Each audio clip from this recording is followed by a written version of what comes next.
مرحبا أهلا النوادي. Ada satu kisah diceritakan Imam Junaid al-Baghdadi, seorang guru spiritual sufi. Beliau pernah menyatakan, saya ingin bertemu dengan Bahlul. Jadi Bahlul itu adalah nama orang, Bahlul atau Buhlul. Nah, memang orang ini nyentrik, dia punya gaya layaknya orang gila, tapi ahli hikmah, namanya Bahlul. Diceritakan di dalam kitab Uqalaul Majanin, orang-orang waras di kalangan orang gila, itu nama judul kitabnya, Uqalaul Majanin, orang-orang waras di kalangan orang gila. Pernah Imam Junaid mengatakan kepada murid-muridnya, saya ingin bertemu dengan Bahlul, tolong carikan Bahlul, kemudian bawa dia kemari. Maka murid-muridnya mencari, akhirnya bertemu dengan Bahlul. Wahai Bahlul, guru kami memerintahkan engkau untuk bertemu dengannya, mari kami antarkan.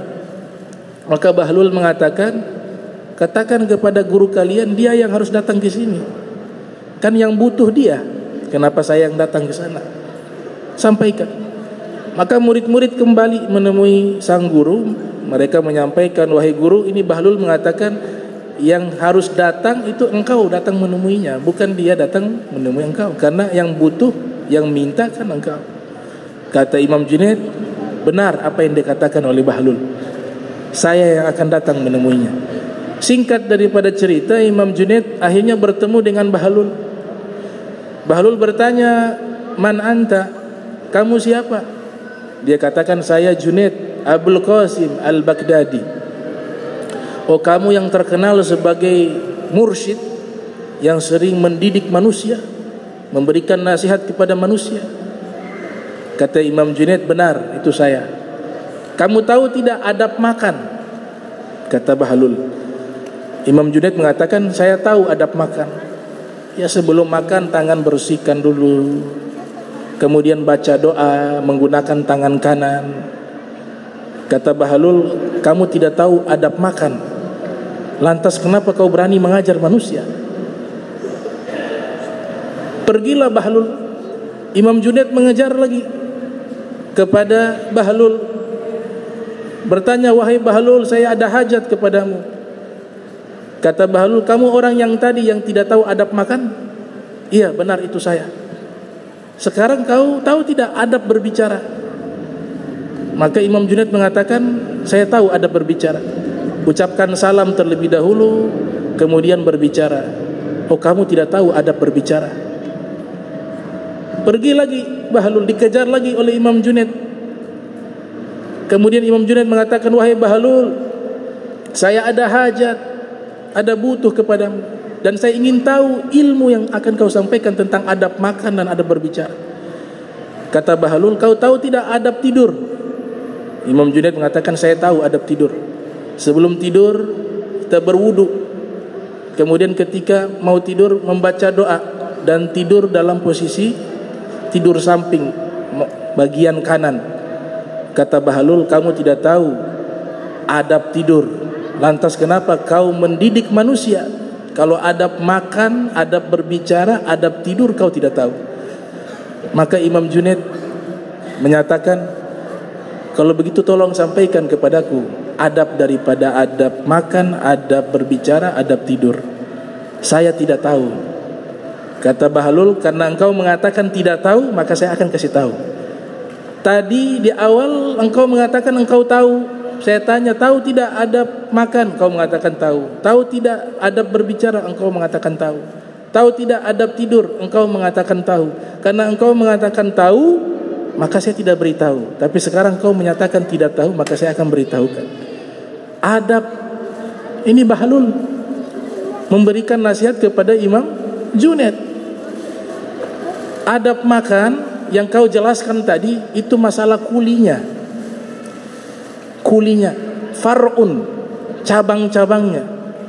Tapi adab makan aslun, yang paling asal, yang paling pokok. Sebelum kau makan, kau cari tahu dulu ini makanan halal apa haram. Karena jika kau memakan tanpa mengetahui ini halal atau haram, kau makan ternyata makanan itu makanan haram, maka akan membawa tubuhmu itu mudah bermaksiat kepada Allah, dan doamu akan terkatung-katung di langit. Yang kedua, adab berbicara. Adab berbicara yang kau sampaikan itu hanya cabang saja, tapi aslun, pokok daripada adab berbicara, jika ingin menyampaikan nasihat, memberikan wejangan, menyampaikan ilmu, sebelum kau sampaikan, coba lihat niatmu. Untuk apa kau sampaikan ini? Apakah ingin mencari pujian manusia?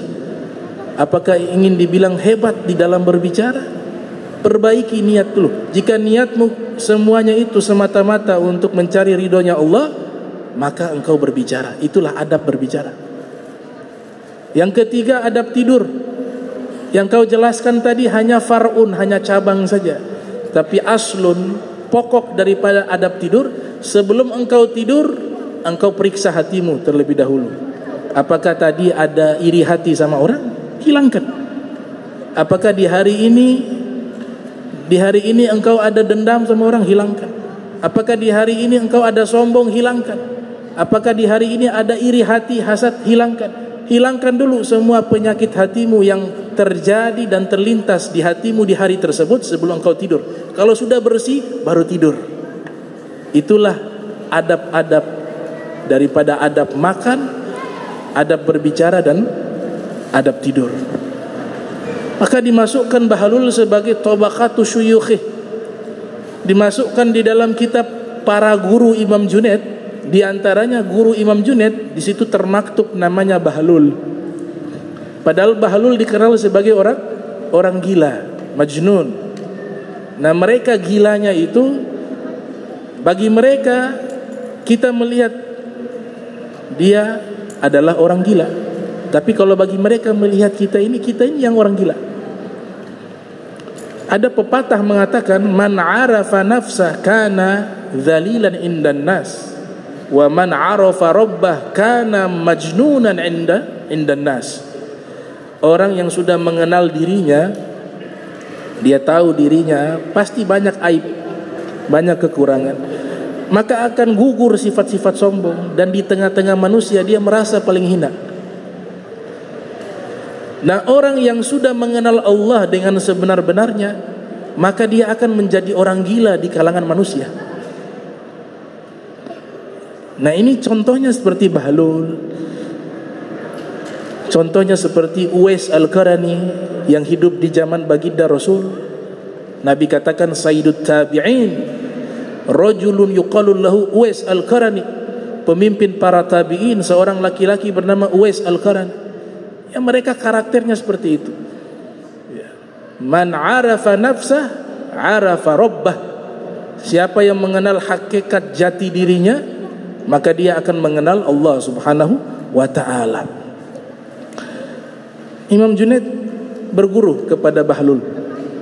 Banyak ulama-ulama yang mereka memiliki guru-guru futuh yang membuka ilmu kepada mereka, itu orang-orang yang tidak berilmu menurut mereka. Ada Ibnu Ajibah, punya guru, memiliki guru namanya Al-Buzidi. Al-Buzidi itu tidak bisa membaca, tidak bisa menulis, tapi jadi guru mursyidnya Ibnu Ajibah. Ibnu Ajibah menjadi ulama besar di zaman itu. Baru terakhir belakangan bertemu dengan Al-Buzidi. Yang luar biasanya, Al-Buzidi tidak bisa baca dan tidak bisa tulis, tapi bisa mengarang kitab. Al-Adabul Mardiyah fi Tariqah As-Sufiyah, itu salah satu kitab beliau. Lah, bagaimana tidak bisa baca tulis kemudian bisa menulis kitab tasawuf yang tingkatannya sangat tinggi? Itu Allah Ta'ala berikan ilham pada waktu itu saja bisa menulis, habis itu hilang lagi. Ada tingkatan mereka matanya buta, tapi di saat membaca Al-Quran, membuka mushaf, Allah balikkan penglihatannya untuk bisa melihat Al-Quran. Selesai membaca Al-Quran kembali buta lagi. Ada. Nah, diberikan kemuliaan kepada mereka kaum solehin.